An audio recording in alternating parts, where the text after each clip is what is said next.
Heraklion untuk mengingat akan Titus. Mereka bangun gereja namanya gereja Saint Titus Church di kota Heraklion. Saudara, Titus adalah minggu lalu sudah dijelaskan anak rohani daripada Paulus. Boleh next gambarnya. Titus dikatakan sebagai anakku yang sah menurut iman kita bersama. Dia adalah anak rohani Paulus, artinya Paulus yang mengabarkan Injil, Paulus yang memenangkan dia, Paulus yang memuridkan dia, membimbing dia sampai dia terpanggil menjadi hamba Tuhan. Kemudian dia pernah bersama Barnabas dan Titus bertemu dengan para rasul di Yerusalem untuk meneguhkan akan panggilan dia, supaya para rasul yakin bahwa memang Paulus dipanggil untuk mengabarkan Injil kepada orang-orang non-Yahudi. Titus seorang Yunani. Titus tidak diharuskan bersunat, itu di catatan di Galatia pasal 2. Titus juga pernah diutus oleh Paulus ke jemaat Korintus. Dan Paulus memuji pelayanan Titus, dicatat di 2 Korintus pasal 7 sampai pasal 8. Lalu kemudian di sini Titus diutus ke jemaat di Pulau Kreta. Di pasal yang terakhir dijelaskan bahwa setelah itu nanti akan datang Artemas dan Titikus, lalu Titus boleh melanjutkan perjalanan ke Nikopolis. Pasal 3 ayat 12 di surat Titus ini. Kemudian saudara-saudara sekalian, di dalam 2 Timotius pasal 4 ayat 9, Paulus mengutus Titus ke Dalmatia. Lalu menurut tradisi, saudara-saudara sekalian, setelah dari Dalmatia itu, Titus kembali diutus oleh Paulus ke Kreta lagi dan melayani di sana, di Pulau Kreta itu sampai dia meninggal. Dan ada situs arkeologisnya. Kita lihat gambar berikut ini. Ya, saudara-saudara, ini di salah satu kota juga di Pulau Kreta yang ada sisa-sisa bangunan yang disebut situs arkeologis, juga namanya Gereja Santo Titus. Ada di Gortina, di Pulau Kreta. Jadi dia menurut tradisi dan catatan di luar Alkitab, meninggal di Pulau Kreta di kota Gortina pada usia 96 tahun. Jadi luar biasa sekali, dari muda sampai usia lanjut, Titus boleh menjadi berkat di Pulau Kreta. Nah, kita lihat sedikit latar belakang Pulau Kreta sebelum kita masuk ke eksposisi pasal 2 ini. Saudara, ini adalah peta perjalanan Paulus. Ya, kalau kita melihat yang merah, yang kecil ini yang saya kasih tanda itu adalah Pulau Kreta. Lalu ada garis-garis yang biru, yang kuning ini ada perjalanan Paulus yang ketiga. Perjalanan Paulus yang ketiga. Jadi Paulus memang keliling kemana-mana, lalu ada pernah singgah di Pulau Kreta, mengabarkan Injil di situ. Kemudian banyak orang percaya kepada Tuhan Yesus Kristus, lalu Titus disuruh tinggal di situ, diutus ke situ. Nah, Pulau Kreta ini sangat strategis Bapak Ibu, karena dia ada di tengah-tengah yang kalau orang dari Yerusalem, ya, dari Mesir, mau ke Eropa, mau ke Roma, mau ke Italia, mau ke Yunani, itu mereka kemungkinan besar akan singgah di Pulau Kreta untuk perbekalan dan sebagainya, untuk bisnis dan sebagainya, lalu menyeberang lagi ke sana. Untuk lebih jelasnya kita lihat gambar berikut ini ya. Nah, saudara-saudara, jadi kita lihat ada Mesir di sebelah sini, ada Roma, Italia, di sana di atas itu Antioquia, Korintus, Athena, Efesus itu dulu kerajaan Roma ya. Nah, sekarang Eropa. Nah, di sebelah sini adalah Timur Tengah, Palestina, Yerusalem, Arab dan sebagainya. Di sini itu kalau tidak salah itu Libya. Jadi dikelilingi oleh banyak kerajaan-kerajaan atau negara-negara pada saat itu. Dan Pulau Kreta itu pulau yang sangat indah sekali. Banyak gunung-gunung, bukit-bukit dan dikelilingi dengan pantai yang sangat indah, airnya jernih, bukan air yang coklat-coklat ya. Kita lihat lagi Pulau Kreta untuk kondisi sekarang ya. What you need to know about Crete atau Pulau Kreta. Nah, dikatakan ini adalah pulau terbesar negara Yunani. Nah, sisanya di pulau yang besar memang tapi bertetangga dengan negara-negara lain. Nah, tapi ini satu pulau milik negara Yunani, pulau yang paling besar. Dari ujung sini ke ujung sini itu kira-kira 250 kilo. Nah, sedangkan yang dari ini ke sana kira-kira kalau nggak salah 15 kilo gitu ya. Sedangkan yang paling pendek itu 11 kilo. Lebih kurang seperti itu. Nah, kemudian dikatakan ada istana Heraklion yang tadi di gambar pertama ada gereja Titus itu. Kemudian banyak sekali tempat hiking, banyak desa-desa yang indah. Lalu kemudian banyak sekali bangunan-bangunan kuno dan gereja-gereja juga. Ada beberapa kota yang terkenal ya, Heraklion, tadi Cortina, Kania dan sebagainya. Jadi ini pulau yang indah sekali. Kalau Indonesia mungkin ibaratnya seperti Pulau Bali. Ya. Saudara, setelah saya dikasih bahan ini, saya teliti-teliti, saya lihat gambar-gambarnya, saya ingin jadi liburan ke sana, saudara ya. Kita lihat gambar berikut ini, saudara ya. Ini dia beberapa site Pulau Kreta ini. Jadi saya lihat di YouTube katanya kalau mau liburan ke sana itu bisa kita sewa mobil lalu kita keliling pulau. Wah, 200 kilometer lebih ya dalam sehari atau 2 hari. Lalu singgah di beberapa tempat spot-spot yang sangat indah. Nah, itulah kondisi atau latar belakang daripada Pulau Kreta. Namun saudara-saudara, sayang sekali pada zaman itu ya, kondisi yang seperti itu, yang begitu strategis, begitu ideal, juga saya yakin perekonomiannya pasti maju karena banyak orang singgah, banyak perdagangan dan juga banyak yang liburan. Tetapi membuat orang Kreta menjadi orang yang reputasinya buruk secara moral pada saat itu. Seorang penulis sejarah yang meneliti Alkitab namanya William Barclay, dia katakan ya, pada saat itu di dunia kuno ada 3 kota atau 3 jenis orang, 3 kelompok orang dengan huruf C yang paling jahat. C yang pertama adalah Cretans, yaitu orang-orang Kreta. C yang kedua adalah Sicilians, orang-orang Sisilia. Saudara kalau nonton film The Godfather ya, film-film mafia, kita tahu sebutan Sisilia berasal dari orang-orang Italia.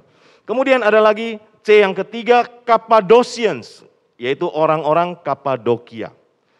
Jadi C yang pertama yang disebut dikategorikan orang-orang yang jahat itu adalah Cretans, orang Kreta. Jadi sudah terkenal dengan kejahatan mereka. Seorang bernama Polybius, sejarawan zaman dulu mengatakan orang Kreta terkenal dengan keserakahannya. Bahkan dia sebut sepertinya sudah pembawaan lahir. Hidup di negeri orang Kreta terus menerus akan ada percecokan, kekacauan publik, dan perselisihan. Kemudian dia mengatakan kalimat, dimanapun Anda sulit menemukan sifat-sifat licik dan menyesatkan yang melebihi orang Kreta. Kerakusan dan keserakahan begitu alamiah di Pulau Kreta. Bagi masyarakat Kreta menganggap bahwa cara apapun yang dilakukan untuk mendapatkan keuntungan yang cepat tidak bernoda. Yang penting dapat cuan, dapat untung.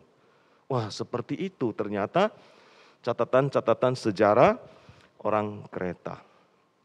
Saudara, minggu lalu kan kita sudah bahas juga di pasal 1 ayat 12 itu Paulus sampai mengatakan orang Kreta itu ada tokoh agamanya juga yang Paulus bilang nabi mereka. Di ayat 12 dikatakan seorang dari kalangan mereka, nabi mereka sendiri pernah berkata, dasar orang Kreta, pembohong, binatang buas, pelahap yang malas. Jadi ini lebih keras daripada catatan sejarah yang di luar Alkitab. Dengan situasi seperti inilah, ketika Paulus melihat jemaat-jemaat sudah percaya kepada Tuhan Yesus Kristus, tetapi kebiasaan, budaya, tradisi, reputasi, kehidupan moral yang buruk, itu nanti akan mempengaruhi orang-orang percaya juga. Karena itulah Paulus menasehati Titus dan memberikan Titus kepercayaan untuk tinggal di sana. Karena Titus sudah pernah teruji di Korintus, pelayanannya cukup baik. Lalu dimulailah dengan pasal 2 ini di ayat yang pertama. Tetapi kamu, ada kata tetapi kamu. Ini berarti membedakan dari ayat sebelumnya. Kata ayat sebelumnya adalah apa? Pasal 1 ayat 16. Mereka mengaku mengenal Allah tetapi dengan perbuatan mereka menyangkal Dia. Mereka keji dan durhaka dan tidak sanggup berbuat sesuatu yang baik. Jadi orang-orang Kreta, pengajar-pengajar atau pengajar-pengajar sesat di Kreta, itu dibedakan dengan Titus.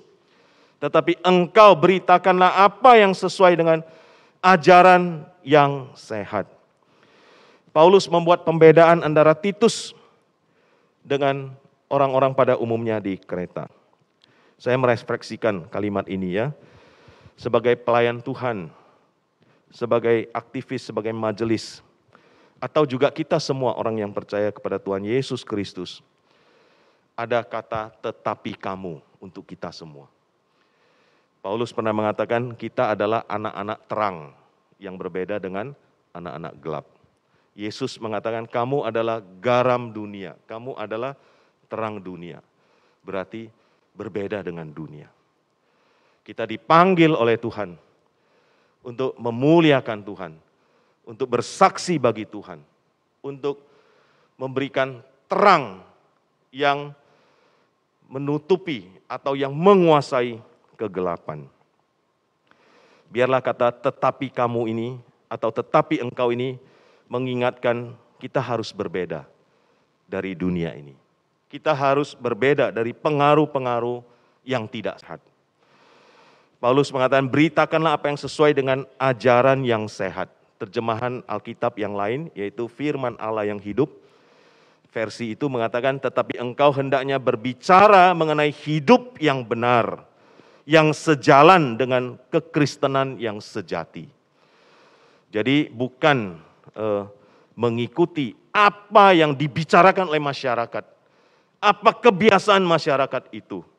Kata beritakanlah dari bahasa aslinya laleo, berarti berbicaralah, ajarlah bisa juga, percakapkanlah bisa juga. Titus diingatkan untuk sering membicarakan, mengajarkan, bercakap-cakap tentang cara hidup yang benar, yang sesuai dengan ajaran yang sehat, yang sesuai, yang sejalan dengan kekristenan yang sejati. Saudara, refleksi bagi kita ya di zaman digital ini dan medsos ini. Yang lebih jadi viral itu yang sehat apa yang tidak sehat? Saudara-saudara kita semua setiap hari ada yang viral ya. Kira-kira belakangan ini yang paling viral itu apa saudara? Wah saudara langsung jawab itu ya. Tapi kayaknya 2 hari ini udah nggak ada ya. Karena BBM naik ya. Jadi Sambo turunnya. Apalagi saudara ya. Nah di dalam kasus itu saja yang disebut Sambo itu. Kan begitu banyak ya percakapan-percakapan yang saling menyudutkan, saling menghina. Dan cerita-cerita yang banyak, entah kok orang Indonesia itu pinter ngarang cerita ya. Betul nggak saudara ya?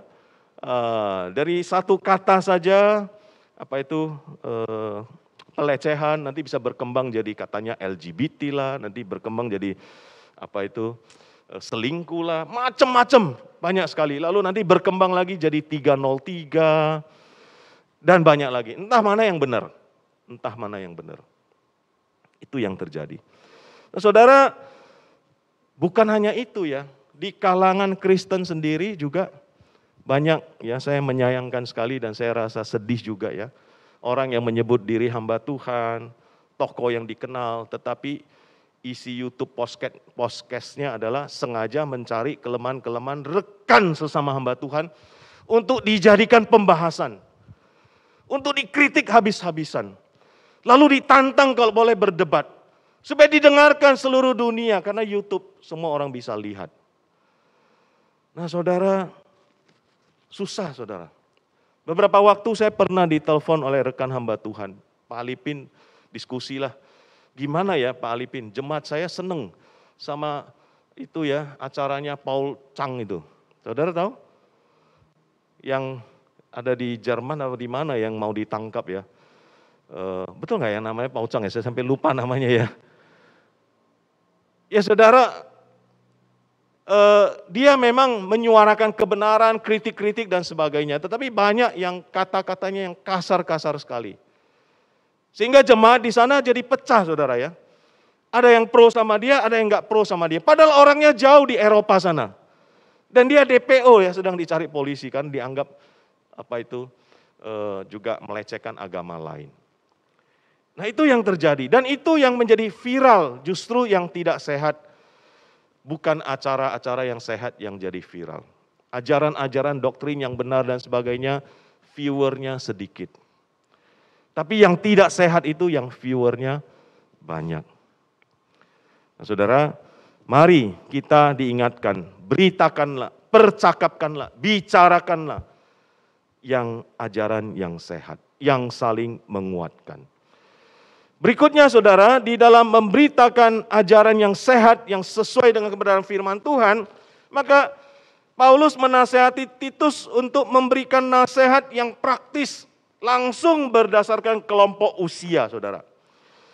Yang pertama adalah Paulus menyebut laki-laki yang tua, yang engkau harus percakapkan, yang engkau harus beritakan, yang engkau harus bicarakan adalah supaya mereka hidup sederhana. Artinya bersahaja, tidak menonjolkan diri, dapat menahan atau menjaga diri. Hidup sederhana. Bandingkan zaman sekarang saudara, banyak orang yang suka flexing. Apa artinya flexing? Ayo anak-anak muda. Pamer ya. Saya cari kamus. Flexing itu artinya menunjukkan kepemilikan atau pencapaian dengan cara yang dianggap tidak menyenangkan orang lain. Dari Cambridge Dictionary. Dari Webster mengatakan memamerkan sesuatu yang dimiliki secara mencolok. Profesor Renald Kasali di dalam postcard-nya mengatakan fenomena flexing melalui media sosial membuat orang terdorong untuk tampil mendapat pengakuan. Tapi sayangnya banyak yang palsu dan bohong. Lebih banyak orang yang punya harta yang banyak atau yang disebut orang-orang yang betul-betul kaya itu dia sembunyi. Kalau bisa nggak tampil di umum. Betul tidak saudara sekalian? Nah, kalau yang jawab betul nih kemungkinan orang kaya ya. Nah, saudara-saudara sekalian. Jadi, ya tapi sudah ada yang viral itu yang ketangkep itu ya. Yang bilang, murah banget ya. Siapa tuh? Tahu saudara? Ika ya. Ika. Murah banget dan sebagainya. Ternyata dari hasil itu ya judi atau trading yang ilegal dan sebagainya, binomo dan sebagainya. Nah, flexing seperti itu.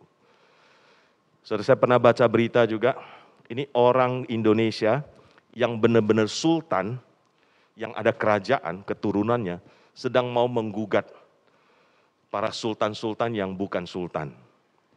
Ya, Sultan Bintaro, sultan apa gitu ya, mereka mau menggugat. Sebab bagi mereka, istilah sultan itu istilah yang terhormat.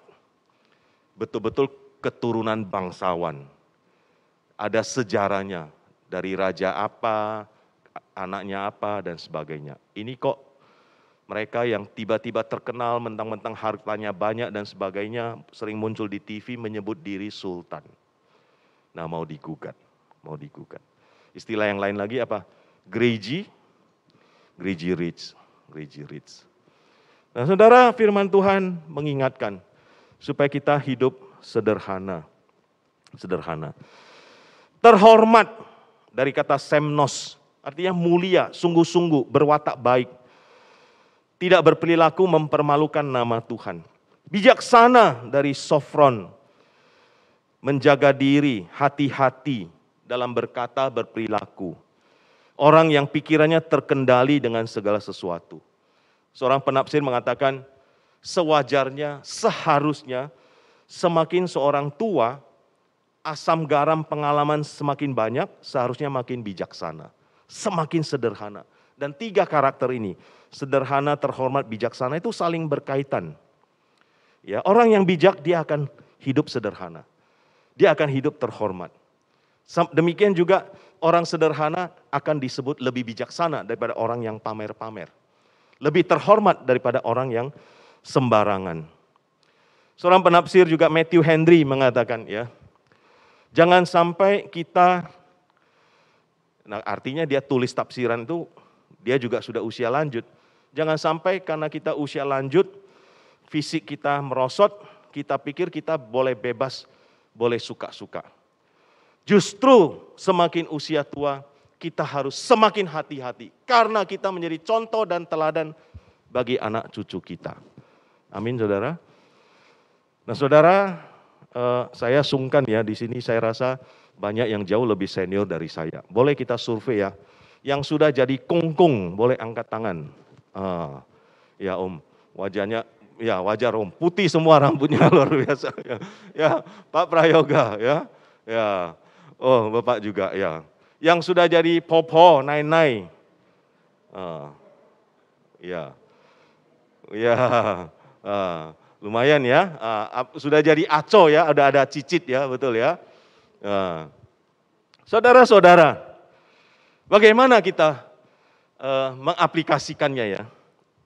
Dengan satu pertanyaan, kira-kira kalau saya sudah tidak ada, atau saya sudah usia lanjut sekali ya, anak saya sama cucu saya, dia mau cerita apa tentang kungkung dan popo ini? Ngerti ya saudara-saudara sekalian ya? Kita semua punya pengalaman ya dengan kakek nenek kita atau papa kita. Apakah kita menceritakannya dengan pengalaman-pengalaman di mana mereka hidup sederhana, bijaksana, terhormat? Nah, saya bersyukur saya juga punya pengalaman, punya kakek yang saya sampai hari ini masih ingat dan terkesan sekali. Nama saya itu dikasih sama kakek saya walaupun dia bukan orang Kristen. Li Pai Ping, marga Li. Pai-nya itu Ipai, 100. Ping-nya itu Ping-an. Tahu saudara Ping-an? Shalom tadi, damai. Ya, Ping-an, dari kata damai. Jadi saya dikasih nama Alipin, si Li 100 damai. Ya. Jadi saya rasa, waduh, saya senang juga ya punya nama ini, bagus juga sebutannya juga bagus, terus dijadikan bahasa Indonesia Alipin, ya hampir mirip. Nah saudara, kenangan saya dengan kakek saya, karena kami tinggal bersama kakek nenek, lalu papa saya anak tertua, jadi dia yang duluan menikah, ada adik-adiknya, jadi satu rumah itu 10-12 orang ya. Nanti setelah itu baru pelan-pelan adik-adiknya menikah, baru keluar. Jadi kami keluarga besar. Nah, saya cucu pertama juga dari pihak laki-laki. Nah, saudara, waktu TK saya sekolah di Kalam Kudus. Lalu diajak ke sekolah minggu, ada pelajaran bahasa Mandarin. Wah, kakek saya senang sekali. Walaupun dia bukan Kristen, tapi karena ada pelajaran Mandarin, kan ada kita dikasih tugas ya, ada buku yang kotak-kotak itu. Jadi kita tulis I, O, jen apa gitu. Wah, dia senang sekali. Sehingga setiap hari Minggu, dia selalu atau Sabtunya dia udah bilang, ingat ya besok you harus sekolah Minggu. Besok harus sekolah Minggu. Sekolah Minggunya jam 8 mulai. Ya, jam 7 saya tidur di lantai atas, rumah kami masih dari kayu. Jam 7 dia udah lanjut usia, kira-kira usia 80 ya. Dia udah pakai tongkat. Jadi jam 7 dia pakai tongkat, dia tuk di atas kamar saya. Nah itulah alarm saya. Ya, saya mesti bangun. Nah, saudara, itu jadi kenangan yang baik. Kemudian, hadiahnya apa kalau ke sekolah minggu? Nah, saya juga ada sepupu-sepupu dari pihak AI saya ya, Cece dari papa saya. Kalau papa saya anak yang paling besar laki-laki, lalu ada Cece-nya yang juga duluan menikah. Jadi kami ada sepupu gitu ya. Kalau kami semua pergi sekolah minggu, hadiahnya pulang sekolah minggu, dia kumpulin cucu-cucunya, dia bawa ajak pergi nonton. Dulu di bioskop kalau minggu namanya metin. Di sini saya nggak tahu apa istilahnya ya. Artinya minggu itu ada metin show yang filmnya lebih seru, harganya lebih murah. Gitu ya. Wah, kita pergi nonton. Yang nggak sekolah minggu nggak boleh nonton. Jadi kita semua mau nggak mau rajin sekolah minggu. Kenapa? Karena habis itu ya memang motivasinya nggak benar ya, tapi ya nggak apa-apa. Habis itu dapat nonton sama kongkong. Pergi nonton sama kongkong. Wah, itu bagi saya kenangan yang indah sekali. Meskipun dia bukan orang percaya, tapi melalui dia yang mendorong kami sejak TK sudah dekat kepada Tuhan, sudah mengenal Alkitab. Luar biasa. Dan kesan saya adalah dia usia lanjut, telinganya udah nggak bisa denger ya, udah tuli-tuli gitu. Karena ada pensiun, dia sering duduk di depan rumah. Kami di gang rumah itu ya. Setiap orang lewat, dia selalu sapa. Kalau ada anak-anak muda, ketika dia sapa, dia tantangin, salaman. Padahal dari segi tenaga, dia pasti kalah sama anak muda. Ya, tapi dia mau coba sambil bercanda-bercanda. Ketika dia meninggal, banyak yang merasa kehilangan di sekitar lingkungan itu, banyak yang menghadiri dan sebagainya. Saya terharu. Nah, saudara-saudara, ini adalah contoh. Apakah kita atau para senior-senior, mari kita hidup dengan sederhana, bijaksana, dan terhormat. Kemudian, saudara, ada kata-kata lagi di situ, sehat dalam iman, kasih, dan ketekunan. Nah, ini sekali lagi, 3 kata ini digabungkan jadi satu dengan sehat. Jadi saling berkaitan.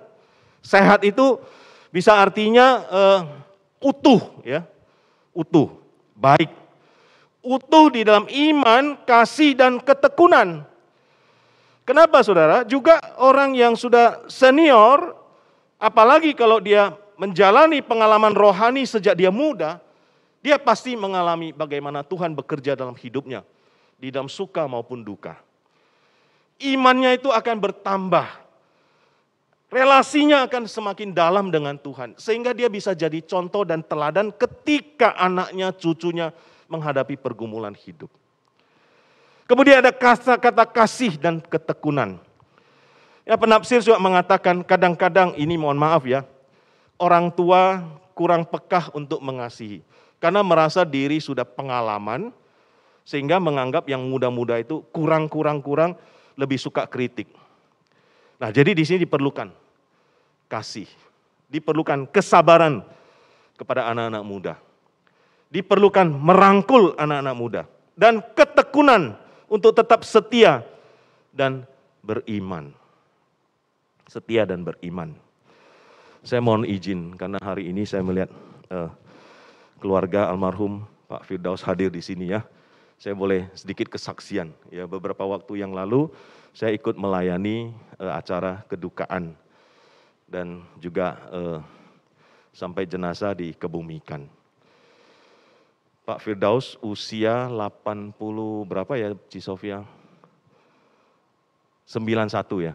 91. Tapi beliau menunjukkan teladan. Bolak-balik baca Alkitab selesai dari Kejadian sampai Wahyu.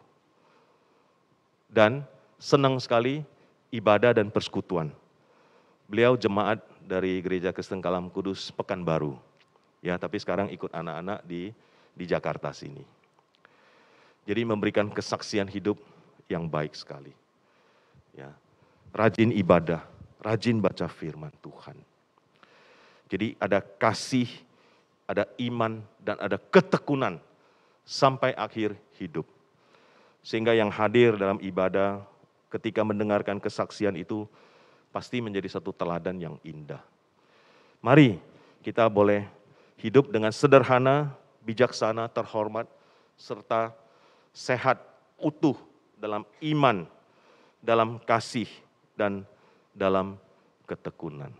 Ya, yuk kita bilang sama senior kita ya, kongkong popo jayo, ayo 1, 2, 3. Yang di sebelahnya ada kongkong popo kasih jayo, ya. Tahu artinya jayo? Semangat, puji Tuhan. Di sini pintar-pintar Mandarin semua ya. Berikutnya saudara-saudara sekalian, nasihat sekarang kepada pria atau laki-laki yang tua, sekarang kepada perempuan-perempuan yang tua. Kalau tadi laki-laki tua disebut istilahnya presbutes. Kalau yang wanita presbutis. Nah, menunjukkan perempuan yang lanjut umur dan sudah banyak pengalaman. Dikatakan, hiduplah sebagai orang-orang beribadah, hieroprepes, yaitu hidup yang pantas dan layak seperti orang-orang saleh, orang-orang yang kudus. Menjaga kelakuan yang baik. Jangan menfitnah, jangan menjelek-jelekkan sesama, mencemarkan nama baik seseorang, menabur perselisihan, menghasut. Jangan jadi hamba anggur. Oh, jadi perempuan-perempuan tua di kereta waktu itu berarti suka minum gitu ya. Sama laki-laki nggak dinasehatin, justru yang minum tuh yang wanita tua. Waduh, bahaya nih ya. Tidak minum anggur, tidak diperbudak oleh anggur. Lalu cakap mengajar hal yang baik. Dapat memberi bekal pengajaran iman yang baik dan benar terutama kepada perempuan-perempuan yang muda. Jadi peran daripada perempuan-perempuan yang tua, dia harus jadi contoh hidup beribadah, hidup saleh. Jangan fitnah. Jadi pergumulan wanita dari zaman 2000 tahun selalu sampai sekarang hampir sama ya. Bahasa gaulnya apa? Jangan memfitnah. Jangan menggosip. Ya. Siapa yang lebih suka gosip ya? Pria ya. Yang lebih gampang ya. Saudara-saudara sekalian, jadi jangan sampai terjadi seperti itu. Ini untuk perempuan-perempuan yang tua, mari kita menjaga hidup yang pantas supaya jadi contoh, jadi teladan bagi yang muda-muda. Lalu dilanjutkan bagian yang ketiga, perempuan yang muda menunjukkan kepada mereka yang khususnya yang sudah berkeluarga, karena disebut di situ ada mengasihi suami dan anak-anak. Berarti diharapkan mereka memperhatikan keluarga. Mungkin di Pulau Kreta itu banyak perempuan muda yang suka jalan-jalan karena kan itu daerah wisata. Atau suka keluyuran kemana-mana gitu ya. Suka gaul dan sebagainya. Sehingga nggak memperhatikan suami dan anak-anak. Nah itu disampaikan di sini. Mencintai suami dan anak-anaknya. Hidup bijaksana. Ya, bijaksana. Jadi jangan mengikuti pengaruh yang dari luar. Mereka harus bijaksana. Mana yang baik, mana yang tidak baik. Mereka harus pilih yang baik. Suci. Artinya murni, menjaga kekudusan diri dan keluarganya. Rajin mengatur rumah tangga, menata segala sesuatu di rumah dengan baik. Baik hati, taat kepada suami, menghormati suami sebagai kepala keluarga, tunduk kepada suami seperti kepada Tuhan. Lalu ada catatan di situ yaitu apa? Agar firman Allah jangan dihujat orang. Nah saudara-saudara sekalian, kalau keluarga bisa dijaga, dipelihara dengan baik, dengan harmonis, tentu ada peran suami, ada peran istri. Meskipun di sini nasihatnya kepada istri, perempuan-perempuan muda. Maka kita menghindari nama Tuhan dihujat orang. Saudara kan ada viralnya juga ya, ketika seorang tokoh Kristen yang kita kagumi, kita nggak usah sebut namanya lah ya, dia sempat masuk penjara, tapi dia mengambil keputusan menceraikan istrinya. Nah saudara, tentu dia punya pergumulan tersendiri, saya tidak berani menghakimi. Tapi pada kenyataannya, pasti mempengaruhi di mana nama Tuhan juga dihujat orang. Barangkali kita sendiri yang mengambil posisi tidak setuju dengan sikapnya, juga merasa tersandung. Betul tidak saudara sekalian? Jadi mari kita menjaga keutuhan keluarga kita. Dan di sini diharapkan peran para istri, para wanita. Ya. Jadi kita yang laki-laki, kita kasih semangat ya. Ayo para istri, para wanita, jayo bilang. Jayo, semangat.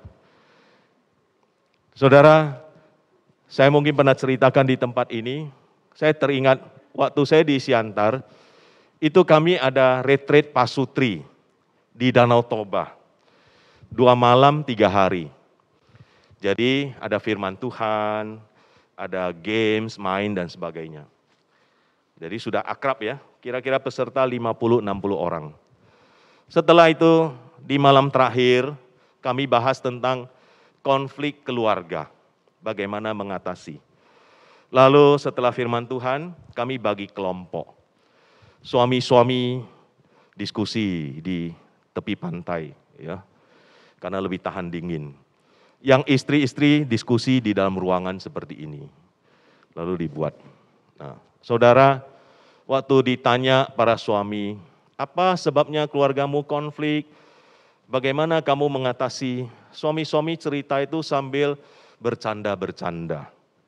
Kadang-kadang gengsi menceritakan kelemahan keluarganya.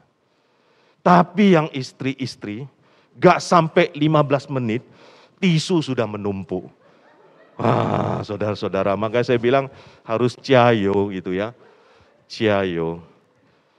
Nah, saudara, setelah selesai, istri saya cerita ke saya, tadi kami diskusi bla bla bla bla begini-begini. Nah, yang menarik ada cerita begini. Ada satu pasang, mereka waktu itu baru dibaptis kira-kira 6 bulan. Jadi orang Kristen baru nih. Ya. Lalu karena semangat-semangat ikut retret pasutri itu. Dia karena orang baru, dia nggak biasa kesaksian atau ngomong di depan banyak orang. Tapi setelah selesai, dia cerita sama istri saya, heran oh lu lang oh, maksudnya heran ya kalian ya. Jadi dia masih belum include dalam community. Beda sama saya dulu, dia bilang gitu. Dulu saya pernah hampir mau cerai sama suami. Lalu saya curhat sama tetangga. Hari ini curhat sama tetangga. Besok saya ke pasar beli ikan, tukang ikan tanya sama saya, lu ada masalah apa sama suami? Lalu nasihatnya kebanyakan begini. Ayah, lu aneh sui kok lah. Pang tiao iho liao, cinya cetapo ai tui lu. Jadi itu bahasa Medan ya. Artinya, ayah kamu masih cantik, gak usah takut. Kalau cerai aja, nanti masih banyak cowok yang mau deket sama kamu. Nanti saya kenalin, itu kaya. Jadi nasihatnya seperti itu. Tentu juga ada yang nasihat yang baik ya saudara ya. Tapi yang kesan yang dia dapat seperti itu di dunia, di masyarakat.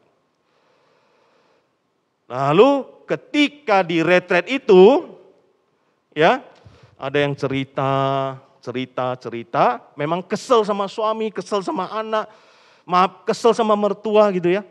Tapi akhirnya kalimat kuncinya selalu, ya saya doa loh, saya sabar loh, selalu itu saudara. Kesimpulan terakhirnya selalu bagaimana mengatasinya. Sabar lo, doa lo. Coba bilang sama sebelahnya.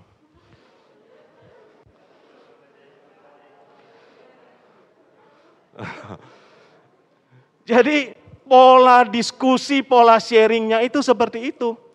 Ketika si wanita yang pertama sharing, saya gini. Nanti yang wanita yang kedua bilang, lu baru gini, gua lebih berat. Tapi gua sabar gini. Lalu ada satu wanita, ada ibu-ibu yang paling senior, yang paling tua. Dia ada sharing, yaitu pada masa dia muda, oleh suami, cukup berat karena KDRT, kekerasan rumah tangga. Tapi pada zaman itu tidak ada istilah cerai. Buat mereka, tidak terpikir sama sekali. Betapa sulit pun dia pertahankan keluarganya dan demi anak-anaknya juga. Tapi di masa tua, suaminya akhirnya percaya Tuhan, bahkan dibaptis. Jadi itu menjadi satu, kita nggak setuju KDRT ya, saudara-saudara sekalian ya. Tapi kesaksian pengalaman ibu yang paling senior ini menjadi satu teladan yang indah bagi para ibu atau istri yang lebih muda. Dan itu menjadi kesaksian bagi orang yang baru percaya. Herannya, kalian bisa begini. Dulu tidak begini. Di masyarakat nasihatnya bukan begini. Di sini nasihatnya begini. Ada yang beda. Ada yang beda. Amin saudara. Nah, inilah teladan dari ibu-ibu yang senior kepada ibu-ibu yang lebih muda. Mempertahankan keluarga. Berikutnya saudara, nasihat bagi orang-orang muda. Ya, menguasai diri dalam segala hal. Yaitu mampu menolak tawaran dan godaan duniawi. Ya, karena orang Kreta begitu jahat, banyak sekali godaan-godaan. Lalu Titus sebagai orang muda dinasihati Paulus untuk jadi teladan. Sebab pengajarannya tidak akan berhasil kalau dia sendiri tidak jadi teladan atau perilakunya. Dia harus jujur, yaitu murni menyampaikan setiap pengajaran yang datang dari Allah. Dia harus bersungguh-sungguh dalam pengajarannya. Tidak setengah-setengah, tidak lalai, harus serius untuk menggembalakan, untuk memuridkan jemaat, bertanggung jawab, sehat dan tidak bercela dalam pemberitaan. Pengajaran yang benar, tidak menyimpang dari kebenaran Allah. Kemudian ada kata kuncinya, karena tidak ada hal-hal buruk yang dapat mereka sebarkan tentang kita. Jadi mimbarnya harus baik, tapi kehidupan perilaku teladannya juga harus baik. Saya karena sering kasih training ke guru, ada kalimat bahasa Inggris yang saya ingat ya. The children learn a little from what you say. Anak-anak belajar sedikit dari apa yang engkau katakan. The children learn more from what you do. Anak-anak belajar lebih banyak sedikit dari apa yang engkau lakukan. The children learn the most from who you are. Anak-anak belajar paling banyak dari siapa dirimu. Dari bagaimana karaktermu. Dari bagaimana teladan hidupmu. Amin saudara. Ya. Mau belajar? The children learn a little from what you say. 1, 2, 3. The children learn a little from what you say. Yang kedua, the children learn more from what you do. 2, 3, ya. The children learn more from what you do. Yang terakhir, the children learn the most from who you are. The children learn the most from who you are. Bukan hanya anak-anak, sesama kita juga, yang sebaya kita juga. Akan mendapatkan kesan yang lebih sedikit dari yang kita katakan. Akan dapatkan kesan yang lebih banyak dari yang kita lakukan. Dan kesan yang paling besar adalah siapa diri kita sesungguhnya. Amin saudara. Kita yang berjemaat di sini, yang mulai dari awal, bekerja membangun jemaat. Ya, mungkin kita sudah lupa. Tahun pertama waktu BCS Serpong mulai, temanya apa? Tema tahun pertama. Masih ingat saudara? Sudah lupa kan? Programnya apa? Pernah retret di mana? Masih ingat saudara? Lupa ya? Tapi saudara nggak lupa orang-orangnya, betul tidak? Tidak lupa orang-orangnya. Yang bersama-sama berjuang. Apalagi kalau kesan-kesannya positif. Yang negatif juga makin diingat orang juga ya sebetulnya ya. Tapi disitulah kita perlu teladan. Jadi orang-orang muda, anak-anak muda, mari kita juga belajar menjadi teladan. Ya. Menguasai diri. Yang terakhir saudara, hamba-hamba. Di zaman itu masih ada budak, sekarang sudah tidak ada. Jadi aplikasinya adalah kepada kita yang sudah bekerja. Seseorang yang dimiliki atau dikuasai orang lain. Hamba itu tidak dapat upah. Ya, dia melakukan berbagai pekerjaan rumah tangga. Lalu majikan boleh sekehendak hati kepada para budak. Nah, kalau majikannya bukan orang Kristen yang tidak mengerti tentang kasih, maka mereka akan dilakukan semena-mena. Tapi Paulus menasihati Titus untuk berkata, nasihati mereka supaya taat kepada tuannya dalam segala hal. Wah, ini butuh kesabaran yang sangat luar biasa, apalagi kalau tuannya jahat. Berkenan kepada mereka. Jangan membantah, jangan curang, selalu tulus dan setia. Maksudnya mereka harus memiliki sikap hidup yang benar-benar mengabdi dan melayani dengan tulus. Jangan ada kebencian.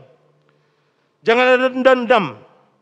Ya, tapi mereka menyenangkan hati tuannya dengan tidak berpura-pura. Tetapi ya, dengan maksud, dengan motivasi, supaya dengan demikian mereka dalam segala hal memuliakan ajaran Allah, Juru Selamat kita. Jadi kalau majikannya jahat, menganiaya dia, dia tetap harus rajin, dia tetap harus tulus bekerja. Supaya dia jadi saksi. Walaupun you jahat sama saya, karena status saya budak, saya nggak bisa apa-apa. Saya tetap harus rajin. Sampai suatu hari engkau sadar, kenapa saya tetap rajin? Kenapa saya tetap setia? Kenapa saya tulus? Kenapa saya nggak pura-pura? Karena dalam diri saya ada Tuhan Yesus Kristus. Sehingga tuannya, majikannya bisa tergerak, bahkan bisa percaya kepada Tuhan Yesus Kristus. Nah saudara, tentu di dalam aplikasinya kita perlu ingat, ada ayat yang lain juga yang mengatakan kita harus lebih takut kepada Allah daripada kepada manusia. Jadi anak-anak muda, pada waktu kita kuliah atau pada waktu kita kerja, kita lakukan yang terbaik. Apapun status kita. Tetapi ketika ada perintah, ada sesuatu kebijakan yang melanggar firman Tuhan, kita harus memilih lebih takut kepada Allah daripada kepada manusia. Saya ambil contoh di Perjanjian Lama. Yusuf. Dia karena iri hati saudara-saudaranya, kemudian ditangkap, awalnya mau dibunuh, nggak jadi, akhirnya dijual. Sampailah dia menjadi budaknya Potifar. Nah, statusnya kan budak. Lalu kondisi, emosi, perasaan dia waktu itu, kalau manusia yang normal, pasti dendam sekali sama abang-abangnya. Pasti benci sekali. Pasti dipenuhi dengan rasa ingin balas dendam. Perasaan-perasaan seperti itu. Atau mungkin dia juga sedang marah sama Tuhan. Kan Tuhan yang kasih saya mimpi. Saya ceritakan, mereka iri hati, kok saya jadi korban sekarang jadi budak. Jadi campur aduk kondisinya. Jadi walaupun kondisi, status dan perasaannya seperti itu, apakah waktu dia kerja sebagai budak, dia malas-malesan? No. Dia nggak tulus? Dia menunggu waktunya balas dendam? No. Dia coba singkirkan itu semua. Yang penting bagi dia, apa talenta dan karunia yang Tuhan kasih saya di situasi seperti ini, saya kerjakan dengan baik. Rupanya dia punya talenta manajemen yang bagus. Memimpin yang bagus, mengatur yang bagus. Sampai dikatakan Potifar mempercayakan semua yang ada di rumahnya diatur oleh Yusuf. Kecuali istrinya. Nah, ketika dia sebagai budak digoda oleh istri Potifar, di situ dia dengan tegas menolak. Karena dia takut akan Tuhan daripada manusia. Akibatnya apa? Dia difitnah lagi, masuk penjara. Di penjara double penurunan statusnya. Kalau dulu masih jadi budak, jadi hamba, tapi masih bisa bebas. Apalagi dikasih kepercayaan sama tuannya. Sekarang jadi narapidana, terkurung tidak bebas. Apakah dia dikuasai oleh perasaannya yang benci kepada orang yang fitnah dia? Yang masih teringat gara-gara koko-kokonya? No. Di penjara dia tetap bekerja dengan tulus, dengan rajin, dengan setia. Sampai-sampai sama sekali lagi, kepala penjara mempercayakan kepada dia untuk mengatur banyak hal. Wah saudara, anak-anak muda, saudara yang kuliah, saudara yang kerja, kalau punya prinsip seperti itu, satu hari saudara akan sukses.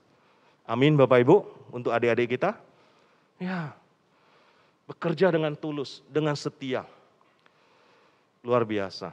Jadi kepada anak-anak muda kita juga harus sampaikan, Cayo, ayo bilang lagi. Ya. Cayo, ya.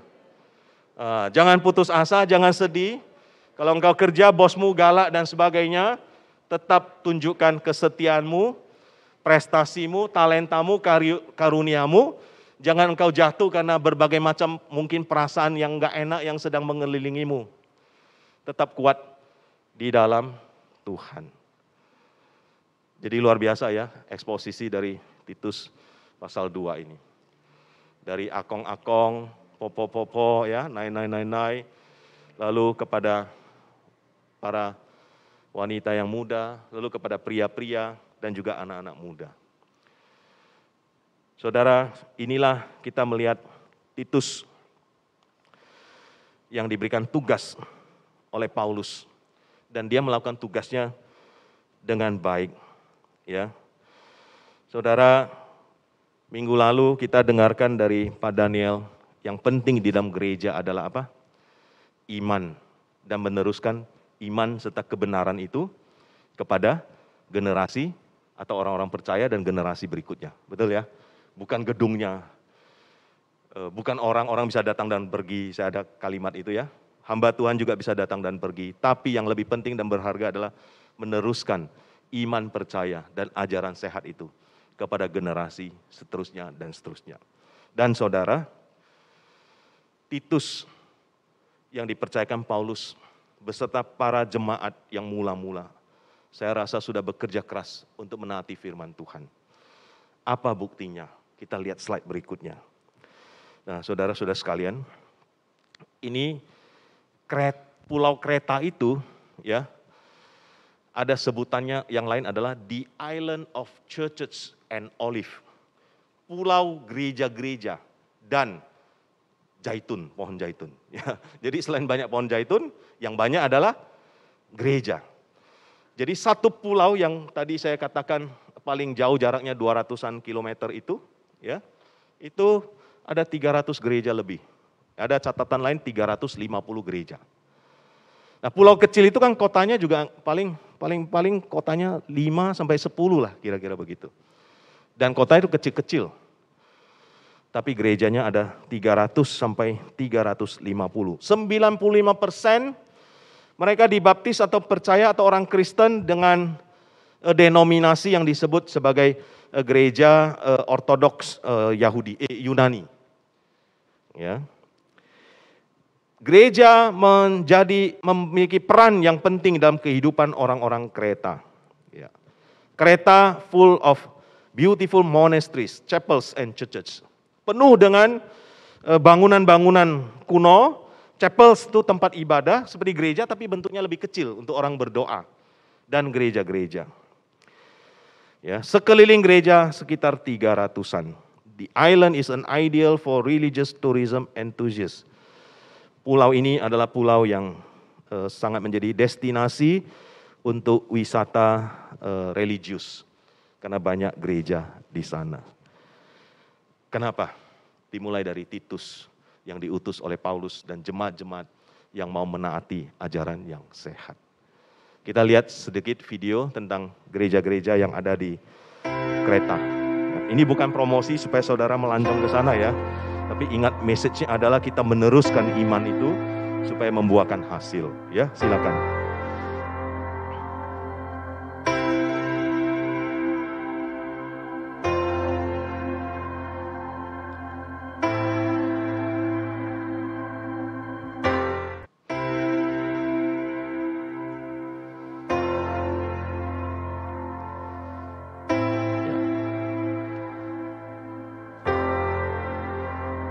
Sayang musiknya nggak muncul ya, tapi nggak apa-apa, kita bisa lihat ya, ini gereja-gereja.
Tidak seperti gereja-gereja Eropa yang besar-besar yang sebagian ada yang dijual dan sebagainya. Kalau lihat dari sini kesannya gereja ini sampai hari ini masih berfungsi karena 95% penduduk di Pulau Kreta adalah orang Kristen, khususnya Kristen Ortodoks Yunani. Mari kita tundukkan kepala, kita berdoa. Saya memberikan waktu kepada kita juga untuk memeriksa diri kita, memohon Tuhan melayakkan kita. Sebentar kita akan masuk di dalam perjamuan kudus. Mari kita serahkan segala dosa dan salah kita, mohon Tuhan ampuni, mohon Tuhan boleh pulihkan kita dan Tuhan boleh layakkan kita untuk menghampiri meja perjamuan dan menerima perjamuan kudus.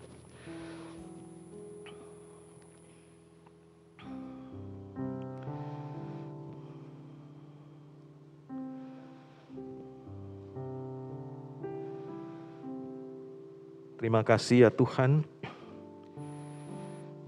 Firman Tuhan melalui Titus pasal 2, kami belajar diingatkan kembali untuk hidup sesuai dengan ajaran yang sehat. Yang sesungguhnya dengan kalimat-kalimat yang sederhana Tuhan. Kami diingatkan siapapun kami, baik tua muda, seluruh nasihat itu untuk kami. Kami diingatkan untuk hidup sederhana, terhormat, bijaksana, hidup seperti orang-orang yang beribadah yang saleh, tidak memfitnah, tidak menghasut. Kami diingatkan untuk boleh mengatur rumah tangga dengan baik. Kami diingatkan untuk saling mengasihi di dalam keluarga. Istri yang taat kepada suami, suami yang mengasihi istri dan memperhatikan anak-anak. Sebagai anak-anak muda kami diingatkan untuk mengendalikan diri, untuk bijaksana. Sebagai para pekerja, kami diingatkan untuk setia melakukan pekerjaan kami dengan tulus. Bukan untuk manusia, tapi sesungguhnya kami bekerja untuk Tuhan. Sehingga dengan prestasi, dengan kerja yang sungguh-sungguh, dengan kerajinan, dengan ketulusan, kami boleh menjadi saksi yang mempermuliakan nama Tuhan. Bahkan melalui pekerjaan kami, orang boleh melihat ada Tuhan Yesus dalam hidup kami, bahkan mereka boleh percaya kepada Tuhan Yesus Kristus. Tuhan, nasihat-nasihat ini sederhana Tuhan, tetapi dalam prakteknya kami sering gagal. Kami sering ingin pamer, ingin menunjukkan pencapaian atau kepemilikan kami. Ampuni kami ya Tuhan. Kami sering tidak bijaksana, sering sembarangan, ataupun perilaku kami kurang terhormat. Kami kadangkala masih menfitnah orang lain, menceritakan gosip-gosip yang kami senangi. Bukan mempercakapkan ajaran-ajaran yang sehat. Ampunilah kami ya Tuhan. Dalam kehidupan keluarga mungkin masih ada di antara kami yang suami istri, menantu mertua yang mungkin masih ada cekcok, masih ada konflik. Tolong kami untuk boleh saling mengasihi dan memaafkan dan mengampuni. Tolong kami perbaharui relasi kami, komunikasi kami. Dalam pekerjaan kami sebagai anak-anak muda, mungkin kami mendapatkan ajaran bahwa menjadi kaya itu begitu gampang, menjadi sukses begitu gampang, jalan yang mudah. Sehingga itu membuat kami tidak bergiat, tidak bersemangat untuk kerja keras. Tolong kami ya Tuhan di dunia medsos yang begitu banyak pengaruh-pengaruh seperti ini. Biarlah kami tetap menjadi pemuda-pemuda yang giat bekerja, giat belajar, rajin, bukan mengharapkan segala sesuatu kesuksesan, kekayaan dengan cara yang mudah. Tapi kami ingin diproses menjadi anak-anak muda yang tangguh, yang kuat melalui berbagai pengalaman kehidupan dan kesulitan hidup ini. Tuhan yang tolong kami. Tuhan layakkan kami untuk sebentar kami akan menerima perjamuan kudus. Demikian juga kami menyerahkan para pelayan-pelayan-Mu yang akan melayani. Tuhan sucikan, Tuhan kuduskan kami. Dalam nama Tuhan Yesus Kristus kami berdoa. Amin. Para pelayan kami boleh persilakan ke depan.